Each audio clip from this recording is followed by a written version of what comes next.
Your Eminence, thank you for that informative, but more importantly, moving talk. What a way to begin our time together. I'm Stephen Colecchi, the Director of the Office of International Justice and Peace of the Bishops' Conference. Our office staffs the Bishops' Committee on International Justice and Peace, which Bishop Pates chairs.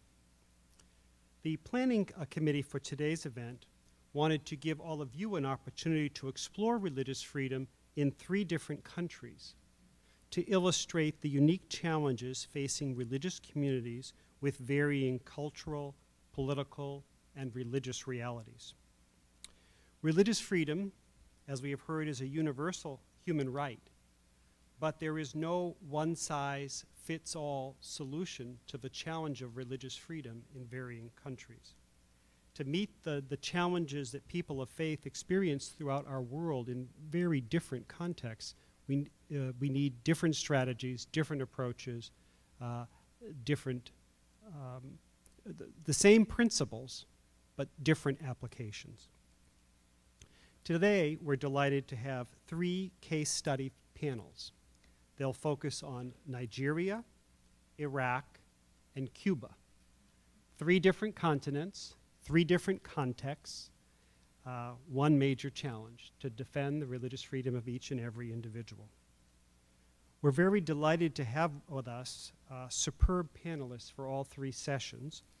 And when you came in, you were asked to make a choice, and you should have a little reminder of which workshop you selected, and they're in great rooms A, B, and C. And let me just describe them briefly for you, and if our panelists are in the room, I'm going to have them just stand so you can see who they are. The Nigeria panel will be in great room A, which is immediately to my left. Joining us from the furthest away, who gets the award for traveling, this is Archbishop John Onayakan of Abuja, Nigeria. Archbishop Onayakan, are you in the room? There you are, right there, Your Excellency. Thank you for being with us.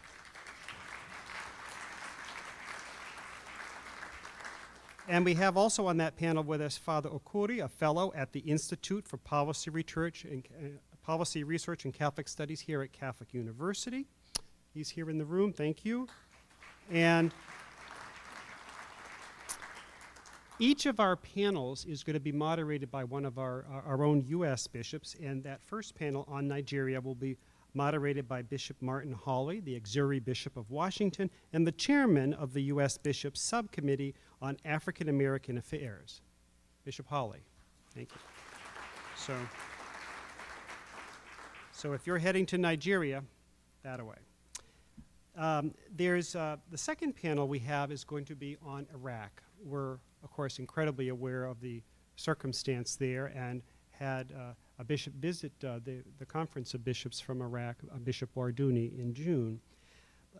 Today's panel will feature Archbishop Francis Chillicott, the Apostolic Nuncio and Permanent Observer of the Holy See to the United Nations, and the former Nuncio in Iraq. Archbishop? Yes, there you are. Thank you. The Archbishop will be joined by Tina Ramirez, the Director of International and Government Relations at the Beckett Fund for Religious Liberty. Tina, are you in the room? Yes. Please. Yes, waving from the back. Good. And this panel is going to be moderated by a very brave bishop who traveled actually to Iraq on behalf of the Bishops' Conference along with Bishop George Murray. Bishop Gerald Kakanis of Tucson, the chairman of the Board of Catholic Relief Services, will host that panel, moderate that panel, Bishop Kakanis. That panel will be back here in this room toward the front after our break, if you'd come toward the front of the room for the panel on this side of the room, okay? So that's for Iran. And then we have a third panel. The third panel will be on Cuba. And we have, I think, the person who has the most frequent flyer miles for ever going to Cuba and who heads up his own foreign policy in the Archdiocese of Miami, Archbishop Thomas Wensky, who will be on that panel. Archbishop Wensky? In addition to being the Archbishop of Miami, he was the former chairman of the Committee on Committee on International Justice and Peace of the Bishops' Conference, and is still a member of that committee. And we also have Mr. Thomas Garofalo, a Congressional Foreign Policy Advisor and the former country representative for Catholic Relief Services in Cuba, right at the back of the room. It's great. His Eminence, Cardinal Sean O'Malley, is doing double duty today. In addition to opening our meeting with prayer, he will be moderating that panel. Thank you, Your Eminence. So if you got a red ticket, you go there, and that's the room to my right-hand side here. We're going to have, we're a little ahead of schedule, so the good thing is, because the most important thing in every conference is that you get time to meet each other and to network with each other. But I would ask you to be very disciplined, because we're going to have a somewhat longer break than was planned. You'll have almost a half hour. And I'd ask you at 10 after to get into your room so the panels could begin very promptly at 3:15.